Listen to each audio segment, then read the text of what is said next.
So, like I said in the intro, I need to talk about this very interesting story coming out of Houston, where Deshaun Watson is apparently not happy with the fact that he was not consulted or at least involved in the process of hiring a new GM.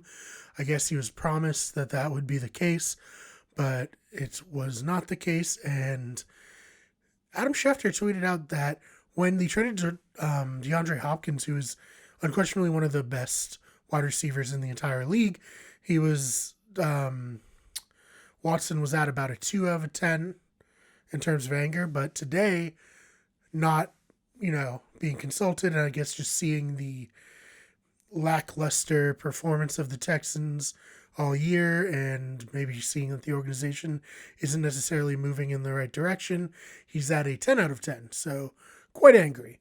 So let's talk a little bit about Deshaun Watson wanting a trade out of Houston.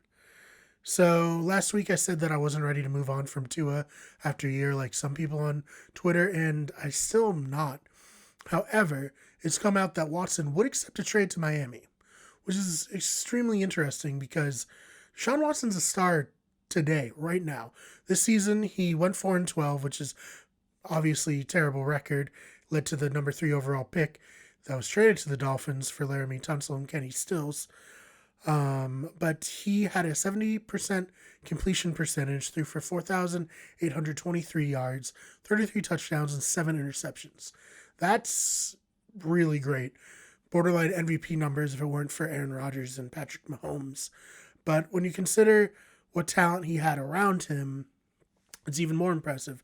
You have the often injured Brandon Cooks, Will Fuller, who was just looking pretty good but got suspended for PEDs, Kenny Stills, the aforementioned former member of the Miami Dolphins, who was part of the Laramie Tunsil trade, who, let's be honest, I like Kenny Stills. He's in the twilight of his career, and he was actually released during the season.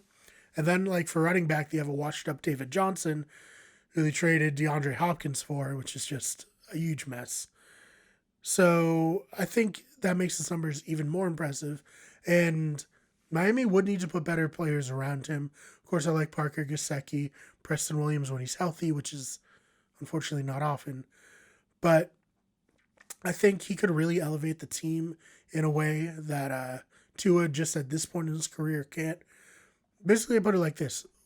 We're all hoping that Tua is going to turn into a superstar.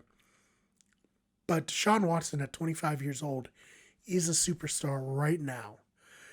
And what would it take to get him? I mean, they're not trading Watson for Tua straight up if they're trading him at all. It would probably take Tua in the number 3 overall pick.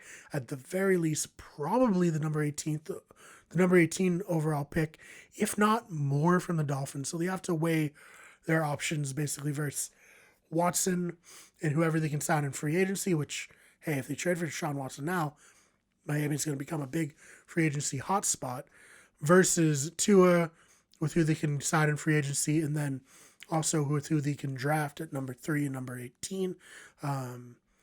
Devonta Smith, I would love to draft at number 3. I think he'd be great, but, we'll see. We'll see about that. This is really a pivotal moment in terms of the Dolphins' future. They were good this year. They were 10-6. However, they really need to get past Buffalo. And with the way Josh Allen was playing this year, just out of his mind, and they need a quarterback who can compete head-to-head with what Josh Allen can do. And it is my hope that Tua will turn into that one day, but I know for a fact that Deshaun Watson is that, if not a bit better right now. So if you're a Miami Dolphins fan, let us know what you think in the comments down below, and we will see. We'll keep tracking this story, see where it ends up.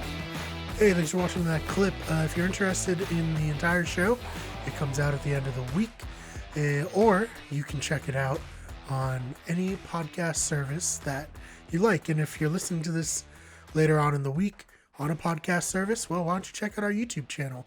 It's Wicked Good Sports. Give us a subscription, some thumbs up on some videos. We'd greatly appreciate it.